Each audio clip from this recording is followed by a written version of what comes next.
des applications en lithothérapie sur le plan physique. Selon son étymologie, elle combat l'ivresse.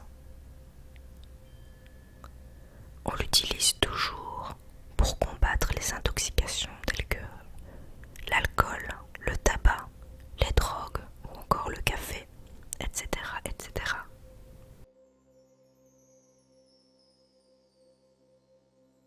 Elle apaise les maux de tête, chakra du troisième œil et chakra coronal. Elle fait aussi baisser la fièvre, chakra racine.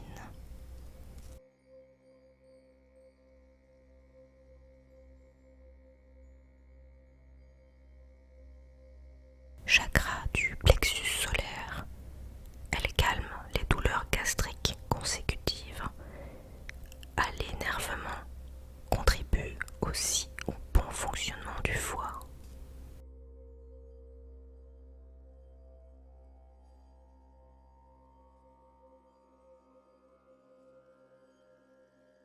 Si celle-ci est placée à proximité d'une plaie, elle aide à la résorption des brûlures.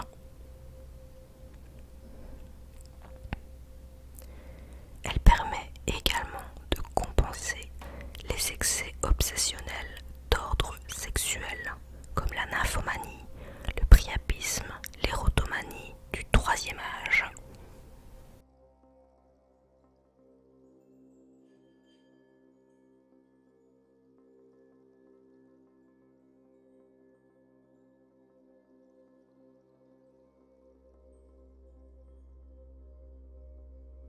Sur le plan émotionnel et mental, elle aide à maîtriser les passions irraisonnées, chasse les pensées obsessionnelles. Une géode d'améthyste placée dans une pièce purifie l'atmosphère, procure détente et paix. D'ailleurs, je vous mets une petite image pour que vous puissiez voir à quoi ça ressemble. C'est magnifique.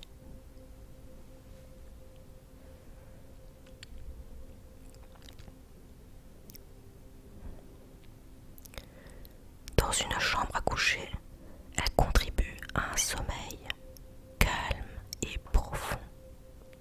Elle détend les muscles des épaules et de la nuque.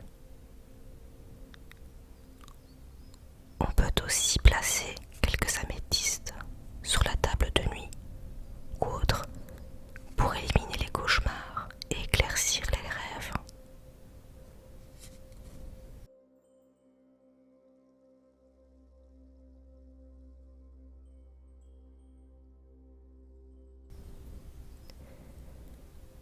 Elle apaise les angoisses, les colères. Elle permet un rééquilibrage mental, calme l'hystérie, placée au chakra du troisième œil et du plexus solaire.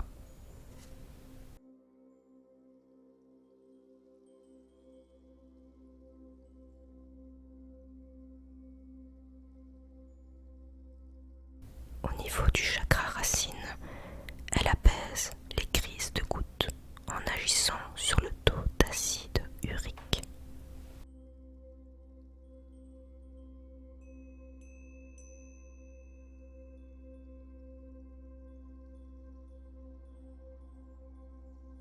Sur le plan spirituel, elle est la pierre de la sagesse et de l'humilité.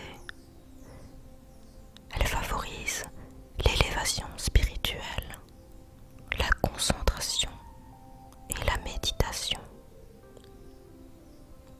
Elle stimule l'imagination, la créativité, la clarté de l'esprit et la sérénité.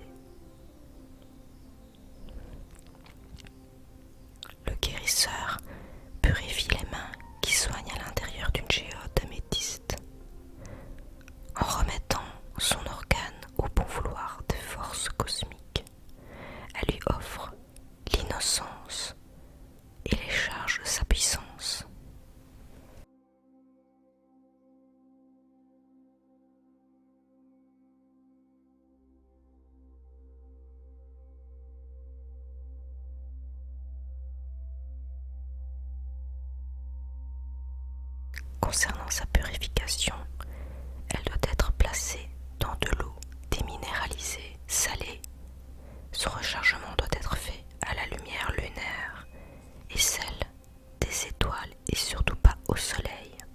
Ici, je vous l'expose au soleil pour vous montrer sa couleur translucide, de couleur violette et mauve. Et comme quoi, elle est très très belle.